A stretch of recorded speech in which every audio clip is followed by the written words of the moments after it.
ಮೊದಲದಾಗಿ ಇವತ್ತೇನು ನಿನ್ನೆ ತಾನೇ ನಡೆದಂತ ಘಟನೆಯಲ್ಲಿ ನಮ್ಮ ಕಾಂಗ್ರೆಸ್ ಕಾರ್ಯಕರ್ತ ರಾಜಶೇಖರ್ ಎನ್ನುವಂತ ಯುವಕ ಇವತ್ತು ತನ್ನ ಪ್ರಾಣವನ್ನು ಕಳ್ಕೊಂಡು ಬಳ್ಳಾರಿ ಜಿಲ್ಲೆಯಲ್ಲಿ, ಅದು ಮುಖ್ಯವಾಗಿ ಬಳ್ಳಾರಿ ನಗರದಲ್ಲಿ ಇವತ್ತೇನು ವಾಲ್ಮೀಕಿಯ ಪುತ್ಥಳಿಯನ್ನ ಅನಾವರಣ ಸಂದರ್ಭದಲ್ಲಿ ನಡೆದಂತ ಘಟನೆಯಲ್ಲಿ ಇದೊಂದು ವಿಷಾದವಂತ ಸಂಗತಿಯಾಗಿ, ಅದರ ಜೊತೆಗೆ ನಿನ್ನೆ ನಡೆದಂತ ಘಟನೆಯಲ್ಲಿ ಇವತ್ತು ಈ ಭಾಗದ ಶಾಸಕರು ನಾರಾ ಭರತ್ ರೆಡ್ಡಿ ಅವರು ಮತ್ತು ನಮ್ಮ ಕಬ್ಲಿ ಶಾಸಕರಾದಂತ ಗಣೇಶ್ ಅವರು, ನಮ್ಮ ವಾಲ್ಮೀಕಿ ಸಮಾಜದ ಜಿಲ್ಲೆಯ ಮತ್ತು ಎಲ್ಲಾ ಬೇರೆ ಬೇರೆ ಸಮಾಜದ ಎಲ್ಲರೂ ಕೂಡ ಸೇರಿ ಇವತ್ತು ಬಹಳ ವಿಜೃಂಭಣೆಯಿಂದ ಒಂದು ಮಾಡುವಂತ ಕಾರ್ಯಕ್ರಮಕ್ಕೆ ಇವತ್ತು ಏನು ಈ ದುಷ್ಟ ಬಿಜೆಪಿಯವರು ಇವತ್ತೇನು ವಿನಾಕಾರಣನೇ ಒಂದು ಕಾಲು ಕೆದರಿ ಜಗಳ ಮಾಡುವಂತ ಒಂದು ಪರಿಸ್ಥಿತಿಗೆ ಇವತ್ತು ಮತ್ತೆ ರಿಪಬ್ಲಿಕ್ ಆಫ್ ಬಳ್ಳಾರಿ ಅನ್ನುವಂತ ಒಂದು ನಾಣ್ಣುಡಿಯನ್ನು ಇಟ್ಕೊಂಡು ಇವತ್ತು ಅವರೆಲ್ಲ ಕೂಡ ಮನೆ ಸೇರಿದ್ರು ಕೂಡ ಇದು ಮತ್ತೊಮ್ಮೆ ಇಂಥ ಒಂದು ಸಂದರ್ಭಗಳಲ್ಲಿ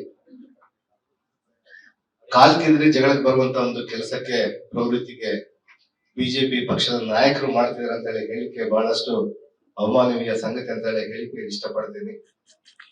ಅದರ ಜೊತೆಗೆ ಬಳ್ಳಾರಿ ಜಿಲ್ಲೆಯಲ್ಲಿ, ಬಳ್ಳಾರಿ ನಗರದಲ್ಲಿ ಬಹಳಷ್ಟು ದೊಡ್ಡ ಹಬ್ಬದ ರೀತಿಯಲ್ಲಿ ಬಹಳ ದೊಡ್ಡ ವ್ಯವಸ್ಥಿತವಾಗಿ ಅನೇಕ ವರ್ಷಗಳಿಂದ ನೆನೆಗುದಿಗೆ ಬಿದ್ದಿರುವಂತ ಒಂದು ವಾಲ್ಮೀಕಿಯ ಪುತ್ಥಳಿಯನ್ನ ಇವತ್ತು ನಾವು ಈ ಜಿಲ್ಲೆಯಲ್ಲಿ 5 ಶಾಸಕರು ಮತ್ತು ಒಬ್ಬ ಲೋಕಸಭಾ ಸದಸ್ಯರು ಎಲ್ಲರಿದ್ರು ಕೂಡ, ಆದ್ರೆ ವಾಲ್ಮೀಕಿಯ ಮಹರ್ಷಿಯವರನ್ನ ಇವತ್ತು ಈ ದೇಶದ ಪ್ರಪಂಚನೇ ಗೌರವಿಸುವಂತ ಒಂದು ವ್ಯಕ್ತಿಗೆ ಇವತ್ತು ನಾರಾ ಭರತ್ ರೆಡ್ಡಿ ಅವರು ಒಂದು ದೊಡ್ಡ ವ್ಯವಸ್ಥೆಯಲ್ಲಿ, ಅಂದ್ರೆ ವಾಲ್ಮೀಕಿಯಗೆ ಯಾವ ರೀತಿಯಾದಂತ ಗೌರವನ್ನ ಕೊಡಬೇಕಂತ ಹೇಳಿ ತಿಳಿದು ಒಂದು ಸರ್ಕಲ್ ಅಲ್ಲಿ ಒಂದು ದೊಡ್ಡ ಮಟ್ಟದಲ್ಲಿ ಸುಮಾರು 1.5 ಕೋಟಿ ರೂಪಾಯಿ ಮೂಲಕ ಇವತ್ತು ಆ ಪುತ್ಥಳಿಯನ್ನ ಅನಾವರಣ ಮಾಡ್ಬೇಕಂತ ಅಂದಾಗ ಇವತ್ತು ಆ ಒಂದು ವ್ಯವಸ್ಥೆಗೆ ಇವತ್ತು ಏನು ನಮ್ಮ ಭರತ್ ರೆಡ್ಡಿ ಅವರು ಮಾಡಿರುವಂತ ಒಂದು ಕಾರ್ಯಕ್ಕೆ ಇವಾಗ ಜಿಲ್ಲೆ ಅಲ್ಲ ಇಡೀ ರಾಜ್ಯದಂತೆ ಮೆಚ್ಚುಗೆ ವ್ಯಕ್ತಪಡಿಸ್ತಾ ಇದ್ರು. ಯಾಕಂದ್ರೆ ವಾಲ್ಮೀಕಿ ಸಮಾಜದವರು ಅಲ್ಲಂದ್ರೂ ಕೂಡ ಆ ಮಹರ್ಷಿಗೆ ಗೌರವ ಕೊಡುವಂತ ಒಂದು ವ್ಯವಸ್ಥೆ ಇವತ್ತು ಭರತ್ ರೆಡ್ಡಿ ಅವರು ಮಾಡಿರೋದನ್ನ ನೋಡಿ ಸಹಿಸಲಾರ್ದೇನೆ ಇವತ್ತು ಬಿಜೆಪಿ ಪಕ್ಷದವರು ಯಾವ್ದೋ ಒಂದು ಕ್ಷುಲ್ಲಕ ಕಾರಣಕ್ಕೆ ಒಂದು ಬ್ಯಾನರ್ ವಿಚಾರದಲ್ಲಿ, ಬ್ಯಾನರ್ ಅಳವಡಿಕೆ ವಿಚಾರದಲ್ಲಿ ಇವತ್ತು ರಾಜ್ಯದಲ್ಲಿ ಇಡೀ ಸುದ್ದಿಯನ್ನ ಮಾಡುವಂತ ಒಂದು ವ್ಯವಸ್ಥೆಗೆ ಇವತ್ತು ಕೈ ಹಾಕಿ ಇವತ್ತು ಹಾಕಿದ್ದಾರೆ. ಇವತ್ತು ನಿನ್ನೆ ನಡೆದಂತ ಘಟನೆಯಲ್ಲಿ ಯಾವುದೇ ಸಂದರ್ಭದಲ್ಲಿ ಕೂಡ ಇವತ್ತು ಒಬ್ಬ ಯುವಕ ಪ್ರಾಣ ಕೊಟ್ಟಿದ್ದಾನಂದ್ರೆ ಆ ಪ್ರಾಣಕ್ಕೆ ಅದು ಯಾರು ಕೂಡ ಬೆಲೆ ಕೊಡ್ಲಾರ್ದಂತ ಒಂದು ಕೆಲಸ ಆಗಿದೆ ಇವತ್ತು. ಆದ್ರೆ ಕಾಂಗ್ರೆಸ್ ಪಕ್ಷ ಇವತ್ತು ಅನೇಕ ಸಂದರ್ಭದಲ್ಲಿ ಬಿಜೆಪಿ ಪಕ್ಷದವರು ಬೇರೆ ಬೇರೆ ಜಾತಿಗಳ ಬಗ್ಗೆ ಇದ್ದಾಗ ಬೇರೆ ಬೇರೆ ವ್ಯವಸ್ಥೆಯನ್ನು ಮಾಡ್ತಾ ಇರ್ತಾರೆ. ಆದ್ರೆ ಕಾಂಗ್ರೆಸ್ ಪಕ್ಷ ಯಾವತ್ತೂ ಕೂಡ ವಾಲ್ಮೀಕಿಯ ಪರವಾಗಿರುವಂತ ಒಂದು ಪಕ್ಷ ಆಗಿ ಇವತ್ತು ಅರ್ಧ ನಿರ್ಧಾರ ತೆಗೆದುಕೊಂಡು ಇವತ್ತು ಇಡೀ ರಾಜ್ಯದಲ್ಲಿ ಕೂಡ ಎಲ್ಲಾ ನಾವು 15ರಲ್ಲಿ ಕೂಡ 14 ಕಾಂಗ್ರೆಸ್ ಪಕ್ಷದ ಅಭ್ಯರ್ಥಿಗಳು ಗೆದ್ದು ಬಂದು ಇವತ್ತು ಕಾಂಗ್ರೆಸ್ ಪಕ್ಷಕ್ಕೆ ಒಂದು ದೊಡ್ಡ ಕೊಡುಗೆಯನ್ನು ಕೊಟ್ಟಂತ ಒಂದು ಪಕ್ಷಕ್ಕೆ ಇವತ್ತು ಭರತ್ ರೆಡ್ಡಿ ಅವರು ಒಂದು ಪುತ್ಥಳಿಯನ್ನು ಅನಾವರಣ ಮಾಡಿ ದೊಡ್ಡ ಸಮಸ್ಯೆಯನ್ನ ಒಂದು ಈ ಭಾಗದಲ್ಲಿರುವಂತಹ ಒಂದು ಬಹಳ ಒಂದು ದೊಡ್ಡ ವ್ಯವಸ್ಥೆಯನ್ನ ಕೊಟ್ಟಿರುವಂತ ಒಂದು ವ್ಯಕ್ತಿಯಾಗಿ ಇವತ್ತು ಬಂದಿದ್ರು ಇವತ್ತು. ಆದ್ರೆ ಬನ್ನಿ ಸರ್, ಆದ್ರೆ ಇವತ್ತು ಏನು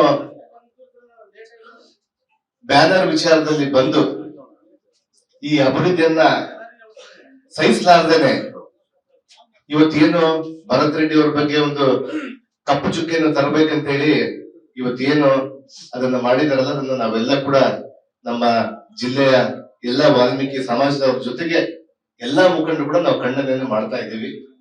ಅದರ ಜೊತೆಗೆ ಇವತ್ತು ನಮ್ಮ ಕಾಂಗ್ರೆಸ್ ಪಕ್ಷಕ್ಕೆ ಕೆಟ್ಟ ಹೆಸರು ತರಬೇಕೆನ್ನುವಂತ ಒಂದು ವ್ಯವಸ್ಥೆಯನ್ನು ಇಟ್ಕೊಂಡು ಒಂದು ವ್ಯವಸ್ಥಿತವಾದಂತ ಪಿತೂರಿಯನ್ನು ಇಟ್ಕೊಂಡು ಇವತ್ತು ನಮ್ಮ ಕಾಂಗ್ರೆಸ್ ಪಕ್ಷದ ಮೇಲೆ ಆಡಳಿತದ ಮೇಲೆ ಒಂದು ಕಪ್ಪು ಚುಕ್ಕೆ ತರುವಂತ ಒಂದು ವ್ಯವಸ್ಥೆಗೆ ಕೈ ಹಾಕಿದ್ದಾರೆ.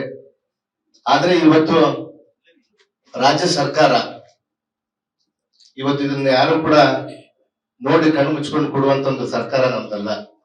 ಆದ್ರೆ ಇವತ್ತು ನಡೆದಂತ ಘಟನೆಯಲ್ಲಿ ಇವತ್ತು ಏನು ಆ ಘಟನೆಯಲ್ಲಿ ಯಾರು ತಪ್ಪಿತಸ್ಥರಿದಾರೋ ಅದನ್ನ ಖಂಡಿತವಾಗಿ ಕೂಡ ನಮ್ಮ ಸರ್ಕಾರ ಅದು ಮುಂದಿನ ದಿನಗಳಲ್ಲಿ ತನಿಖೆ ಮಾಡಿ ಯಾರು ತಪ್ಪಿತಸ್ಥರಿದಾರೋ ಅದನ್ನ ಶಿಕ್ಷೆಯನ್ನು ಕೊಡುವಂತ ಒಂದು ವ್ಯವಸ್ಥೆ ಕೂಡ ನಾವು ಮಾಡ್ತೀವಿ ಅನ್ನುವಂತ ವಿಚಾರವನ್ನು ತಿಳಿಸ್ತೀವಿ. ಅದರ ಜೊತೆಗೆ ಇವತ್ತು ಪದೇ ಪದೇ ಬಿಜೆಪಿ ನಾಯಕರು ಪದೇ ಪದೇ ಸಂದರ್ಭದಲ್ಲಿ ಕೂಡ ಇವತ್ತು ನಾರಾ ಭರತ್ ರೆಡ್ಡಿ ಅವರ ಬಗ್ಗೆ ಅವಹೇಳನಕಾರಿಯಾಗಿ ಮಾತಾಡೋದು, ಅದರ ಜೊತೆಗೆ ಅವ್ರ ತಂದೆ ಆಗಿರುವಂತ ಮಾನ್ಯ ನಮ್ಮ ನಾರಾ ಸೂರ್ಯನಾರಾಯಣ ರೆಡ್ಡಿ ಅವ್ರ ಬಗ್ಗೆ ಕೂಡ ಜನಾರ್ದನ್ ರೆಡ್ಡಿ ಅವರು ಇಲ್ಲ ಸಲ್ಲದ ಕಾರಣದ ವಿಚಾರಗಳನ್ನು ಎತ್ತಾ ಇರ್ತಾರೆ. ಅಂದ್ರೆ ಅನೇಕ ಸಂದರ್ಭದಲ್ಲಿ ಅವರು ಅಸೆಂಬ್ಲಿಯಲ್ಲಿ ಕೂಡ ಮಾತಾಡಿದ್ರು. ಅಂದ್ರೆ ವಿನಾಕಾರಣ ಯಾವುದೇ ಒಂದು ಆಧಾರದ ರಹಿತವಂತದ್ದು ವಿಚಾರವನ್ನು ಇಟ್ಕೊಂಡು ಇವತ್ತು ಅವರು ಯಾವ್ದಾವ್ದು ಕೆಟ್ಟ ಕೆಲಸಗಳನ್ನ ಮಾಡಿದ್ದಾರೆ, ಮರ್ಡರ್ ಮಾಡಿದ್ದಾರೆ ಅನ್ನುವಂತ ವಿಚಾರವನ್ನು ಆಧಾರರಹಿತವಾಗಿ ಇವತ್ತು ಮಾಡ್ತಾ ಇದ್ದಾರೆ. ಅಂದ್ರೆ ಇವತ್ತು ಬಹುಶಃ ಅವ್ರ ವಯಸ್ಸಿಗೆ ಇವತ್ತು ನಾನು ಮಾನ್ಯ ಜನಾರ್ದನ್ ರೆಡ್ಡಿ ಅವ್ರಿಗೆ ಹೇಳ್ತೀನಿ, ನಾನು ಅವ್ರ ವಯಸ್ಸಿಗೆ ಶೋಭೆ ತರಲ್ಲ. ಇವತ್ತು ರಾಜಕೀಯ ಪಕ್ಷದಲ್ಲಿ ಒಬ್ರು ಗೆಲ್ಲಿತಾರೆ, ಒಬ್ರು ಸೋಲ್ತಾರೆ. ಆದ್ರೆ ಅದನ್ನ ಸ್ಪೋರ್ಟಿವ್ ಆಗಿ ತೆಗೆದುಕೊಂಡು ನಾವು ಮುಂದೆ ಯಾವ ರೀತಿ ಮಾಡ್ಬೇಕು ಅದನ್ನ ಮಾಡ್ಬೇಕು. ಅದನ್ನ ಬಿಟ್ಟು ಒಂದು ಬೆಳೆಯುವಂತ ಯುವಕನ ಬಗ್ಗೆ ಅವ್ರ ಮೇಲೆ ಒಂದು ಕ್ಷುಲ್ಲಕ ಕಾರಣಗಳನ್ನ ಇಟ್ಕೊಂಡು, ಅಂದ್ರೆ ಅವ್ರನ್ನ ಕೆಡಿಸ್ಬೇಕು ಅನ್ನುವಂತ ವಿಚಾರವನ್ನು ಇಟ್ಕೊಂಡು ಅವರ ಮತ್ತು ಅವರ ಕುಟುಂಬದ ಬಗ್ಗೆ ಅವಹೇಳನಕಾರಿ ಮಾತಾಡುವಂತದ್ದನ್ನು ಕೂಡ ನಿಲ್ಲಿಸಬೇಕಂತೇಳಿ ತಮ್ಮ ಮಾಧ್ಯಮದ ಮೂಲಕ ಹೇಳ್ತಾ ಇದ್ದೀನಿ ನಾನು. ಅನೇಕ ಸಂದರ್ಭದಲ್ಲಿ ಇವತ್ತು ನಾವು ಕೂಡ ನಮ್ಮ ಮೇನ್ ರೋಡ್ಗಳಲ್ಲಿ ನಮ್ಮ ಮನೆಗಳನ್ನ ಕಟ್ಕೊಂಡಿರ್ತೀವಿ, ನಮ್ಮ ಮನೆ ಮುಂದೆನೆ ಹೋಗ್ತಾ ಇರ್ತಾರೆ. ಆದ್ರೆ ಇವತ್ತು ಭರತ್ ರೆಡ್ಡಿ ಅವ್ರ ಮನೆ ಕೂಡ ಇದೇ ಮೇನ್ ರೋಡ್ ಅಲ್ಲಿ ಇತ್ತು. ಆದ್ರೆ ಹಲವಾರು ಸಂದರ್ಭದಲ್ಲಿ ಕೂಡ ಅವ್ರ ಆಡಳಿತದಲ್ಲಿ ಇದ್ದಾಗ ಕೂಡ ಅವ್ರ ಮನೆ ಮುಂದೆನೆ ಫ್ಲೆಕ್ಸ್ ಗಳು ಹಾಕೊಂಡು ಇರ್ತಾ ಇದ್ರು. ಅನೇಕ ಎಲ್ಲ ಪಕ್ಷದವರು ಹಾಕಿದ್ದಾರೆ, ಯಾರನ್ನು ಕೂಡ ಇಲ್ಲಿ ಹಾಕ್ಬೇಡಿ ಅಂತ ಹೇಳಿ ಯಾವತ್ತು ಕೂಡ ಹೇಳಿಲ್ಲ. ಇವತ್ತು ಶಾಸಕರಾಗಿದ್ದಾರೆ ಭರತ್ ರೆಡ್ಡಿ ಅವರು 2.5 ವರ್ಷ ಮುಂಚೆನೆ. ಆದ್ರೆ ಅದಕ್ಕಿಂತ ಹಿಂದೆ ಸೂರ್ಯನಾರಾಯಣ ರೆಡ್ಡಿ ಅವರು ಮಾಜಿ ಶಾಸಕರಾದ್ಮೇಲೆ ಅವ್ರ ಮನೆ ಮುಂದೆನೆ ಅನೇಕ ಸಂದರ್ಭದಲ್ಲಿ ಕೂಡ ಫ್ಲೆಕ್ಸ್ ಗಳನ್ನ ಹಾಕ್ತಾ ಇದ್ರು. ಅವತ್ತು ಯಾರು ಕೂಡ ಇದನ್ನು ತೆಗಿರಿ, ಇಲ್ಲಿ ಮಾಡ್ಬೇಡ್ರಿ ಅಂತ ಹೇಳಿ ಯಾರು ಕೂಡ ಹೇಳಿಲ್ಲ. ಆದ್ರೆ ಇವತ್ತು ಏಕಾಏಕಿಯಾಗಿ ಇವತ್ತು ಜನಾರ್ದನ್ ರೆಡ್ಡಿ ಅವರು ಬಂದು ಅವ್ರು ನೋಡುವಂತ ಸಂದರ್ಭದಲ್ಲಿ ಇಲ್ಲಿ ನನ್ನ ಮನೆ ಮುಂದೆ ಹಾಕ್ಬಾರ್ದು ಅನ್ನುವಂತ ವಿಚಾರವನ್ನು ಹೇಳ್ತಾರೆ. ಅಂದ್ರೆ ಬಹುಶಃ ಅವ್ರು ಇನ್ನ ಮರ್ತಿರ್ಬೋದು, ಇನ್ನ ರಿಪಬ್ಲಿಕ್ ಆಫ್ ಬಳ್ಳಾರಿ ಅನ್ಕೊಂಡಿದ್ದಾರೆ ಅವರು. ಆದ್ರೆ ಇವತ್ತು ನಮ್ಮ ಆಡಳಿತದಲ್ಲಿ ನಾನಾಗಿರ್ಬೋದು, ಇಲ್ಲಿ ಶಾಸಕನಾಗಿ ನಮ್ಮ ಭರತ್ ರೆಡ್ಡಿ ಆಗಿರ್ಬೋದು, ಗಣೇಶ್ ಅವರಾಗಿರ್ಬೋದು, ನಾಗರಾಜ್ ಅವರಾಗಿರ್ಬೋದು, MP ಅವರಾಗಿರ್ಬೋದು, ನಾವೆಲ್ಲರೂ ಕೂಡ ಸೇರಿ ಈ ಬಳ್ಳಾರಿಯಲ್ಲಿ ಶಾಂತಿ ಕದಡುವಂತ ಕೆಲಸಕ್ಕೆ ಮಾತ್ರ ಕೈ ಹಾಕುವಂತದ್ದನ್ನ ನಮ್ಮ ಆಡಳಿತದಲ್ಲಿ ಮಾಡೋದಿಲ್ಲ ನಾವು. ಇವತ್ತೇನು ಅವ್ರು ದಬ್ಬಾಳಿಕೆ ಮಾಡ್ತಾ ಇದಾರೆ, ಆ ದಬ್ಬಾಳಿಕೆಗೆ ಯಾರು ಕೂಡ ಬಗ್ಗೋರು ಇಲ್ಲ ಅನ್ನುವಂತ ವಿಚಾರವನ್ನು ನಾನು ತಿಳಿಸ್ತೀನಿ ಇವತ್ತು.